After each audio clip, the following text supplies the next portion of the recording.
të mbrojmë Shqipërinë nga kryehajduteria. Dhe kryehajduteria këtu në rasti konkret është më së pari qeverisja Edi Rama dhe qeverisja e tij, dhe më së dyti opozita e shitur prej vitesh tashmë te ky surrogato. Kjo gjë kuptua vonë kjo avokat? Jo, shiko këtu. Ka gjithmonë një pikë vlimi them. Okej. Pra, leri këto sofizmat se i kam dëgjuar më shumë gjatë gjithë se periudhë kohore, që po më pse s'u ngritëm më përpara, po bile kam dëgjuar edhe këtë historinë. Jo, tek nafta vërtet, tek nafta 16 veta do të lutem, pra. Kanë thënë edhe këtë. Po më ky ligji i zonave të mbrojtura ndryshoi në 2024, pse s'u ngritën në 2024? Është argument? Nuk prodhonte efekt atëherë, po. Po jo, është argument? Nuk është. Është një lloj si të më thuash mua, pse nuk është pa pavarësia e Shqipërisë në 1444, po është pa në 1912. Ka çdo gjë ka pjekjen e vet, them unë, dhe nuk lidhet çdo gjë me atë të cilin e prodhon, por dhe me efektet anësore të cilat jep kjo gjë. E solli më, kjo protestë nuk është zvërneci. Sepse po ai sa zvërneci është dhe Rjolli, po ai sa Rjolli është dhe Driloni, është Butrinti, është Thethi, është Velipoja, është Durrësi. Pra, ti mund të kapësh 1001 arsye ambientaliste për të thënë domethënë që ja vlen protesta për të bërë. Pastaj për të shkuar arsimi, ilaçet, shëndetësia, ku diun domethënë 1001 arsye për të thënë, ora ti mjafton fare të kthej televizionin dhe thuaj, çka ka thënë Sultan Sorreli në 2013-ën, çka ka thënë 2017-ën, çka ka thënë 2021-ën. E njëjta panoramë. Në momentin ku ai më thot mua akoma sot prisni se do të sjell ujë në rubineta, mua këtu ka marr fund më historia, më për çfarë histori do bësh ti më? Çfarë do të bësh ti më për te kësaj? 2013-ën tha dy gjëra tha. Ujë 24 orë. Dhe çështjen e pronave tha, nuk e keni me qeverinë, e keni me mua personalisht. Nxirreni, se aty e keni të shkojtur. E keni me mua personalisht. Tani çfarë ti bëj personalisht atë njeriu? Unë ti apo gjithkusht? Shkojnë burg për Edi Ramën. Më të mbyll familjen time për shkak të Edi Ramës, sepse kjo është historia. Çfarë mund t'i bësh atij?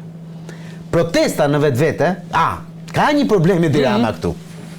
Që u mundua me gjithë sikariot e tia të turpshëm.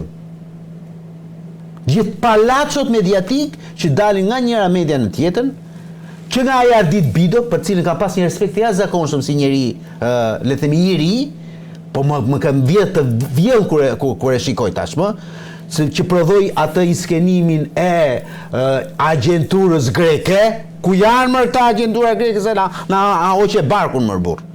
Apo të gjithë lloj-lloj surrogate, nuk po flas për ata gazetarisë, gazetarucët, si Batonaxhiu e Frokrat e më the tash. Këta nuk janë kategoria 0 për mua. Realisht 0. Që të cilët mundohen t'i shpjegojnë domethënë të mira dhe benefitet që mund t'i vinë shtetit shqiptarëve nga fakti domethënë që aty do bëhet një le të themi resort në të cilin ta dinë shqiptarët, ta dinë vlonjatët, në harkun e 100 kilometra nuk do arrin dot t'i afrohen. Jo më të përfitojnë. Po si do të afrohesh ti aty? I afrohesh sot Green Coastit ti? Se po ta bëj thjesht fare gjën. Pyetje tjetër. I afrohesh do to. Po e ke 10.000 lekë në parkingut, më nuk po të them që të pish kafe atje. Si do shkosh ti? Do shkojnë këto sallabandat me ata që bëjnë, që merren me drogë çdo ditë, po jo ti dhe unë. Ku është përfitimi këtu i shqiptarëve? E njëjta histori do jetë me zvërneci, me shumë zvërnec atje. Shkon ti te plazhi i Manastirit sot më? Po shkoj një herë të shoh si do shkosh. Ti s'po shkon dot kësa mil më burr. Se dërmiun e ke harruar ti. Dhe kur të kam thënë që këtu pas një 5 vitës shqiptarët do të ngelet vetëm golemi dhe televizori, detin ta shohin nga televizori. Se dhe golemi më bëhet shtrejtohet. Do të kuptoni historisë se çfarë po ndodh këtu. Çfarë është e bukur kësaj proteste? Edhe inati i madh i Sultan Sorrelit. Fakti që nuk ka një kokë që t'ia presin ose që ta blej. Pra protesta nuk ka një kokë. Ka penguar kjo? Sigurisht. Ai po vdes që të kuptoj domethënë se kush janë kokat që do pres dhe ti blej. Se o i pret o i blen. Nuk ka një kokë aty. Dhe ata e kanë ruajtur me një lloj fanatizmi, gjithë këtë histori. Do të them ç'më tha dikush që punon diku që ju duhet emri. Sigurisht. Do sigurisht ata njerëz të ndryshëm do përpiqen të shfrytëzojnë informacionin ku ta gjejnë për interesa të caktuara. Dhe më shkruan thotë, kur kush e drejton këtë protesta se ju ka ngelur merak. Përgjigjja ime ishte e tillë. Nuk e kam dhe ne e kam nuk ta jap, po dhe ne e pash mos e ço. Po pra, fiks është keq. Do thënë për të dalë aty ku tani para pak unë nuk jap informacione të cilat nuk i konfirmoj vetë. po ajo se kupton dot njerëz. Po ama më vjen një mesazh i bukur nga personi që ma çon, e besoj domethënë se ka edhe një lloj qasje, iniciativë, këtë po e them edhe për skup më tepër se mund edhe mos jetë e tillë. Që thon, ka një nga grupi iniciatorë është edhe dhe ideja domethënë e krijimit së asaj qeverisë, si thon këta qeveria teknike e kujdestare. Dhe për efekt mediatik më tepër po e bëj, po unë nuk e besoj teorikisht. Po për televizion, ajo është tezë, pra tezë qarkullim, po. Ajo që më ka ardhur më thot, si kryeministër është propozuar zoti Marin Mema. Po? Jacqueline Lekatari, ministre për Europën dhe punëve të jashtme. Gentian Progni, ministre i infrastrukturës dhe energjisë. Arlin Qorri, ministre i ekonomisë. Florian Binaj, ministër i punëve të brendshme. Adriatik Klapaj, ministre i drejtësisë. Fatma Axhialiu, ministër e bujqësisë dhe zhvillimit rural. Edlira Çepani, ministër e mjedisit. Agron Shej, ministër i financave. Osman Stafa, ministër i shëndetësisë. Elena Kocaqi, ministër e arsimit. Visuar Dalipi, ministër i mbrojtjes dhe Fiora Albaponar, ministër e turizmit, kulturës dhe sportit. Tani, këtë e thash edhe për skup dhe për të futur në dalldi të gjithë ata që mendojnë domethënë që këtu nuk ka. Pas do ndiku atë që po qarkullon. Këtu nuk ka. Çfarë po bëjnë këta? Ku do shkoj kjo histori? Edhe kurkund mos shkoft më. Ai ka tundur themelet e këtij palo shteti? Se po më zauron pyetjet. Çfarë bëri kjo protestë deri në këto momente? Deri në këto momente çfarë ka bërë më saktë? Po mirë pra, apo e kthe kundërt. Unë nuk jam fort i motshëm se jam i ri akoma, po me të dëgjuar kam dhe pa të nuk. Me të dëgjuar e kam që kjo protestë nuk arrin dot në konsistencë dhe në afat kohor të e konkuron denjësisht edhe protestat e studentëve të 1990-s. I konkuron dhe ato? Po. Pse? Sepse teorikisht po të me një tjetër protestat e asaj periudhe kohore nuk ishin 14 ditë andi. Sepse pushteti ishte kaq i lodhur, po them unë, sa që u tkur shumë shpejt. U tkur shumë shpejt. Sigurisht, lodhja e shqiptarëve, era e ndryshimit në gjithë Europën, se mos flasim, po flasim për ato që ka po ndodhur në gjithë Europën lindore. Pra kishte kontekst shoqëror. Dhe ishte një lloj ndryshimi epokal nga një regjim komunist në një regjim le të themi kapitalist demokrat. Kurse këtu nuk është se jemi tek çështja e ndryshimit të regjimit, se ne jemi demokraci, jemi hibride, por teorikisht aty jemi. Por ama ti të rish 14 ditë rresht. Të mbledhesh gjithmonë më tepër. Sepse asnjëherë nuk ka ardhur në ulje le të themi protesta. Dhe të rish andi nga ora 6 pasdite deri në orën 12:01 të natës, kur vazhdon pelegrinazhi në gjitha rrugët e Tiranës, po ma gjetet një rast unikal tjetër. Nga 1990 këtej u ndërzohen. Pra aq sa unë di ore. Sepse ja munduan njerëzit domethënë që të bëjnë krahasime sa me protestat e Partisë Demokratike, apo qoftë të Partisë Socialiste, apo me protestën e armëve kimike, apo dhe më përpara. Jo, është unikale kjo. Unikale edhe për shkak të fazë një tjetër. Nuk janë protestë e Partisë Demokratike që mblidhe goxha njerëz. E ka fjalën ajo në Ko e bash si ka pas mbledhur ato, sepse kishte një mobilizim apo para 2021-shit. Ishte mobilizim militantësh. Kurse këtu mund ta thash, këtu ti shikon zonja me fëmijë, me karrocë me fëmijë, të rinj, të reja, njerëz të cilët kur në momentin kur shikojnë një akses dhune, të shkojnë edhe të kontravihen, sepse duan domethënë që të protestojnë paqësisht. Pra është teorikisht diçka krejt tjetër. Nuk duan t'i japin në mënyrë absolute tik palo regjimi mundësinë domethënë që tonë këta janë të dhunshëm. Dëgjoj dy teza. Një protestë që domethënë është e vështirë ta çoj diku dhe do duhet që në një moment caktuar të ketë një dhunë për treguar një lloj agresiviteti dhe ndoshta për ta shkundur më shumë një qeveri. Është ky rasti? Jo. Si analizon? Jo, nuk e besoj. Duhet vazhdojnë në këtë lloj forme, këtu lloj presioni. Absolutisht në këtë lloj forme. Nuk duhet i jepet mundësi pushtetit këtij regjimi, domethënë që të thonë domethënë këta janë si gjithë tjerë. E ke vënë ti Andi domethënë që në gjatë gjithë këtyre ditëve nuk ke pasur asnjë eksponent, asnjë deklarat nga ambasadat e huaja në Republikën e Shqipërisë në raport me këtë protestë, zero. Po bëni kujdes, ka dhe nga këto njoftimet, po s'ka pas fare. Po mos ka pas fare. Ambasada amerikane dilte gjithmonë e thoshte security mos dilni aty kur dilnin protestat e PS-s dhe të PD-s, po duhesh një lloj sigurt. S'ka pasur fare. Do thuhesh ti është gjë e mirë, për mua nuk është e mjaftueshme. Heshtja nuk është e mjaftueshme për mua. E qartë. Unë do kisha pritur shumë që duke filluar që nga Gonzato, që nga kura me punë Gonzato bëri një gjysmë meci aty mbulën varr. Ishte mesazhi? Absolutisht po.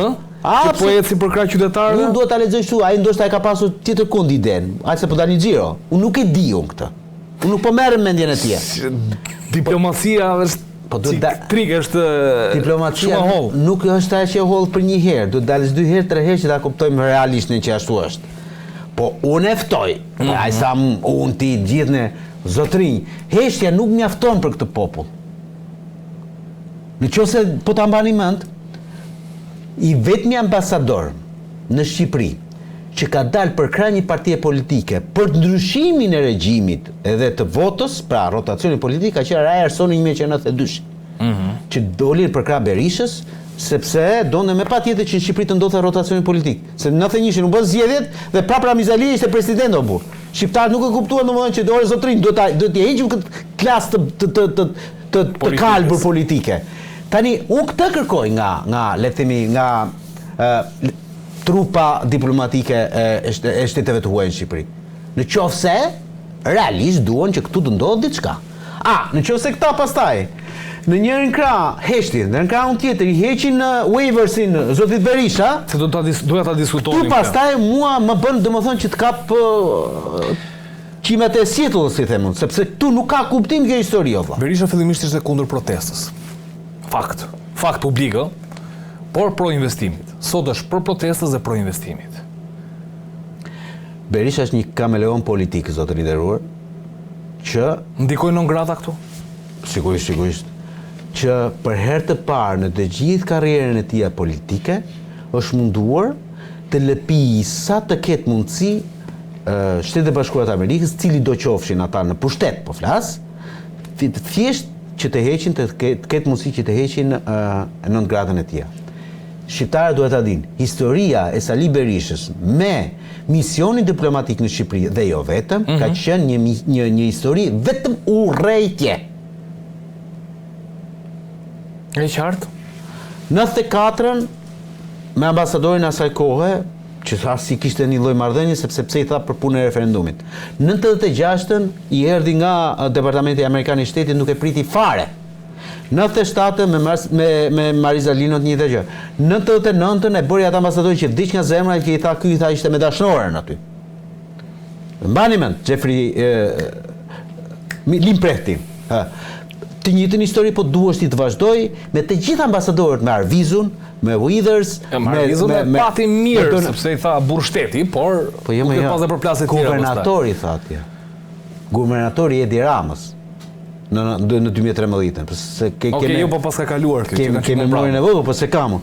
Pastaj me Donald Lune. Mbani mend shumë mirë se çfarë ndodhi, po të mos fol pastaj për jurikim. Pra të thuash ti që Sali Berisha është ky dashnori i madh i Amerikës, pra tani mua më bën përdiell kjo histori. Çfarë do thotë që pezullojmë? Okej, do të shpjegosh diçka. Vetëm një gjë do të shpjegoj. Të gjithë ato që janë lumturuar në mënyrë më eksplicite në raport me këtë Withersin që i kanë hequr zotit Berisha. Waiversin po. Pezullim quhet ai, jo? Po. Ti drejtë që të shkosh në Amerikë, që ta kuptojnë. Ti ke të drejtë që mund të shkosh në Amerikë. Po drejtën për shkuar në Amerikë e kam dhënë unë edhe ti që si jemi politikan.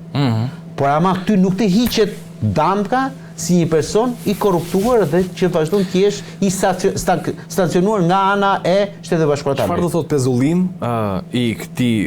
i statusit non grata për interesat kombëtare të Shtetit Bashkuar të Amerikës? Cilat janë interesat kombëtare të Amerikës në raport me Berishën? Ja, kjo është pra, kjo çështja e Zvërnecit mund të jetë një interes. që të prishim në imazhin e Ivanka Trumpit dhe Jared Kushner, cilë është vajza dhe dhëndri pra, i Berisha si është kërkuar që tjetë pro projektit, po është pro projektit. Është pro projektit, Është pro projektit. Pra kjo është. Pyetja që u ngre është pro projektit, po është pro shqiptarëve. Se o do jesh me projektin, o do jesh me shqiptarët. Ky është problemi. Berisha sot, PD-ja që ai përfaqëson, është kundër shqiptarëve.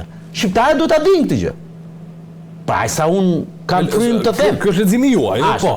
E dyta, dakord më e morën të mirë qenë këtë neve, që okay, nuk do nesër Berisha do marrin biletën, do presin në biletën, do shkojnë në Amerikë, po. Çfarë i sjell të mire Shqipërisë apo PD-s apo shqiptarëve kjo?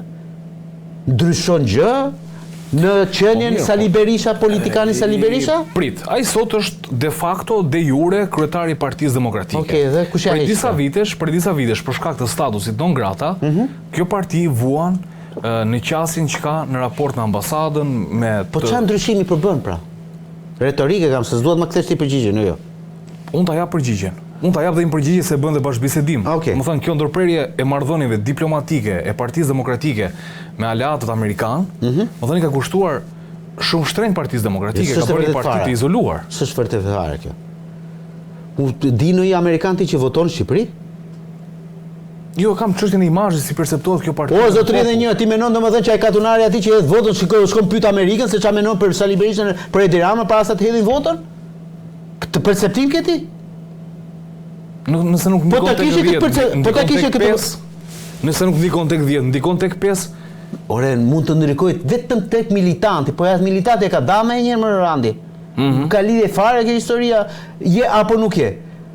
Po t'ishte puna kështu, Amerika, a ishte ajo Amerikë që përkrate dreqin Lulzim Bashën? A ishte ajo Amerika? Po pse si ja dhanë Lulzim Bashës votën? Ta demokratët, ta shqiptarët? Përse? Pra nuk është ky koncepti i gjës. Ti e di që në 2021 i hyni diskutimi me mua në raport me Lul Bashën dhe me Edi Ramën. Po flas për te 2021, kur ndodhi non grata. Mirë, okay, dakord. Kur ndodhi non grata, unë po të them këtë histori, këtë lloj qasje. Ajo që unë po të them është që nuk të sjell në pushtet dashuria që ti ke me Amerikën apo me Brukselin zyrtar.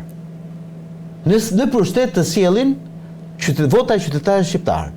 Besueshmëria që ke ndaj atyre dhe serioziteti që ke ndaj atyre. Nëse ti më thua mua që tani që Sali Berisha po ta quaj që nuk është fare non grata. Nuk është më. Zero, nuk është. Ti mendon domethënë që shqiptarët tani do thonë, "Ua, bravo, tani nuk jeni non grata, do shkojnë do votojnë gjithë Partinë Demokratike. Do votojmë një 85 vjeçar që dihet bëhet dhe një kryeminist i Shqipërisë." Se unë nuk e kisha këto argumentin, sepse nga që edhe nuk dua të jap shumë mendim sepse janë në rolin e moderatorit, mund të argumentoja, por kjo që ju thoni sigurisht është njëra anë. Por pastaj pjesa tjetër është diskutimi që bëhet për domethënë lideri i ri për të rirë në moshën 81 vjeçare. I hym në një diskutim. Se ja ul një vit 82? 82 dhe në 2029 do jetë 85. Nëse ti mendon, domethënë që Shqipëria ka nevojë për një kryeministër 85 vjeçar, Brego ma vazhdo në shkuneve unë nuk kam asë edhe një lloj problematike në këtë aspekt. Bëheni si të doni me këtë histori.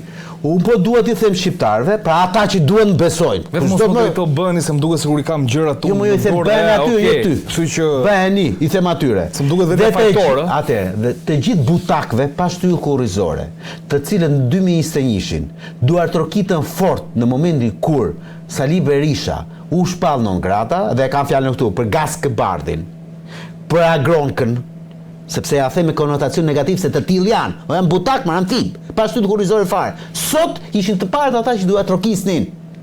A di sa ka të PD-ja si punë këtyre më? Lëpirsa. Pa fund më. Më unë respektoj më shumë flamur nogër më zotëri nderuar. Ai që është, ai budallaj që është.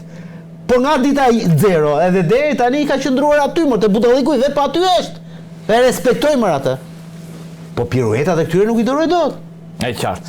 Avokat, diskutojmë dhe çështjet fundit. Të lutem regjia më kalon me siglën, diskutojmë pak për kërkesën që përflitet se ka shkuar në kuvend për heqjen e lirisë zonjës Belinda Balluku, kërkesë nga ana e Spagut. Sigla. Mirë, është përfolur tashmë mediatikisht që SPAK ka dërguar pranë le të themi zyrave të kuvendit kërkesën përheqjen e imunitetit, një kërkesë e përsëritur nga ana e SPAK pas le të themi mohimit që i bëri mazhoranca erës kaluar, kërkesës së SPAK për nuk i dha imunitetin e zonjës Belinda Balluku. Çfarë dim për këtë histori, avokat? Çfarë po ndodh? Tani modestisht.